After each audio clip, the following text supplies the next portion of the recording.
Feels good to go on a decent vacation that actually went well. This was something I had wanted to do since high school. When I graduated from high school, I wanted to do some traveling, but higher education took priority, so I thought I could go traveling after university. And then COVID came and made that a distant memory. And now, finally, 8 years later, I went on my first ever solo vacation. No friends, no family, just me, myself, and I.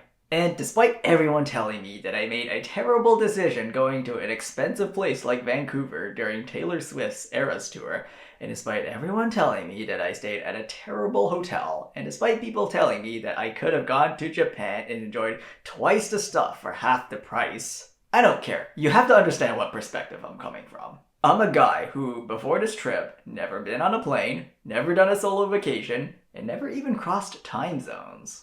So this was a great first experience for me, going to a place that was far enough away to be new while also still being in the same country. Anyways, here's my trip. I had some people commenting about the hotel I stayed at. It's a budget hotel, 2 stars, nothing fancy, with shared bathrooms. The shared bathroom thing seemed to have irked some people, but it wasn't actually too much of an issue for me. It's harder if you have a traveling party or small children, but for a single guy like me, it's totally fine. My room was small, but cozy. It had a sink, a desk with a lamp, a bed with a nightstand, and a closet.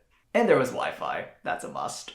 Really, the only issue I had with the hotel is that it didn't serve breakfast. Sure, it had complimentary coffee and tea, but I can't have coffee and tea in the morning without also having breakfast, as I get extremely jittery and uncomfortable. This wasn't too much of an issue because the hotel was in the middle of downtown and there were a lot of places around that served coffee and breakfast, so not a huge deal. But Vancouver is a city of rain. I have to get wet just to get breakfast? Ugh. Oh, and the water from my sink was suspiciously cloudy. Is that even safe to drink?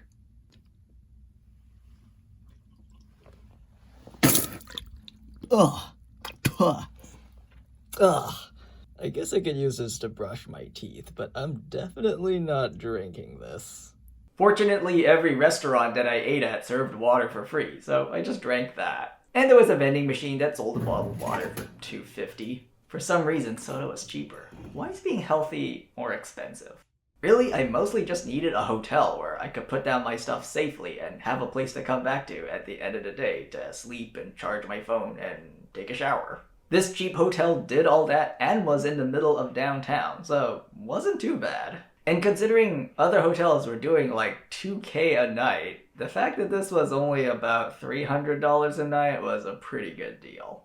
Moving right along. As a photographer, I obviously brought my camera along. I'll hopefully be posting some of my photos on my Flickr and Instagram channels. Part of the reason why I went on this trip was to establish a workflow for how I would handle my photos while traveling.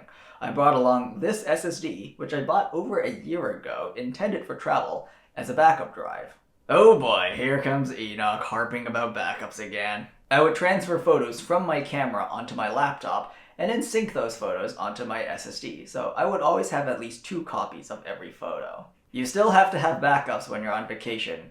You don't want to lose all of your photos before you come home. I've realized that I have a very strong interest in knowing exactly where my photos are taken. Smartphones can automatically geotag every photo and video you take, but cameras often require expensive GPS units that drain the battery to accomplish the same task. So I just brought along this GPS instead. It's a budget model that doesn't even show you a proper map, but its main purpose was to generate a GPS track log which I could use to retrace my steps. And Lightroom has a really nice feature that lets you automatically geotag photos based on a track log. Every photo on this trip was geotagged. Fantastic. This trip also taught me to pack light. Last week I showed a video showing my bag and how much I was bringing. This thing fits under the airplane seat of a budget airline. So satisfying. Oh, and of course, the food. I had a bit of variety on this trip, but my highest expectation was with the sushi. I had booked a reservation for 9:15 p.m. at a Japanese restaurant that a colleague recommended to me. Yeah, they had no earlier time slot, so my expectations were pretty high. It had to be pretty good. And it was. The sushi had a very strong and tangy umami taste, definitely above and beyond anything you'd find here in Toronto. My friends who visit Japan will tell me that the sushi is better there, which I'm inclined to believe, but come on, Vancouver isn't too bad either. And yes, Taylor Swift was in town, and at this point, I'm ready to just remove all of her songs from my Spotify library just so I can think about something else. Nah, it wasn't actually that bad. I don't care too much for Taylor Swift, but it was kind of charming to see the whole city covered in Swifty fairy dust. Though, while I was crossing the Capilano suspension bridge, which actually isn't too hard, if you've been on a rowboat and know how it rocks back and forth, this is pretty similar. Yeah, while I was crossing that bridge, I was surprised that they weren't playing Shake It Off. I feel like that would have been pretty appropriate.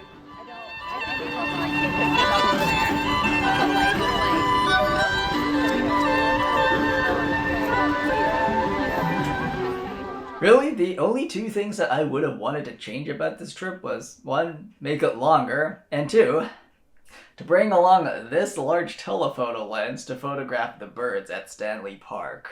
There were a lot of birds at Stanley Park, and I was just bummed that I didn't have the equipment to photograph them. Because in order to bring a lens along like this, I'd have to bring checked luggage for my clothes, because there's no way you're fitting clothes in a bag carrying this. But the spirit of this trip is that it was short and I packed light. It was a great trip, I didn't regret it, I enjoyed it, and I don't know why people keep telling me that I made a terrible decision. It's not the choice you would have made, but that doesn't mean it's wrong, and I've said this before.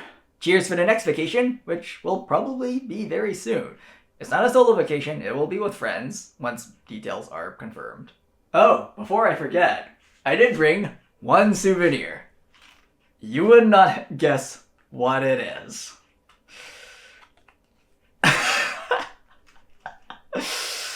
Yeah, I bought a Compass card to take public transit there. It still has money on it. It's completely useless here. That's cool.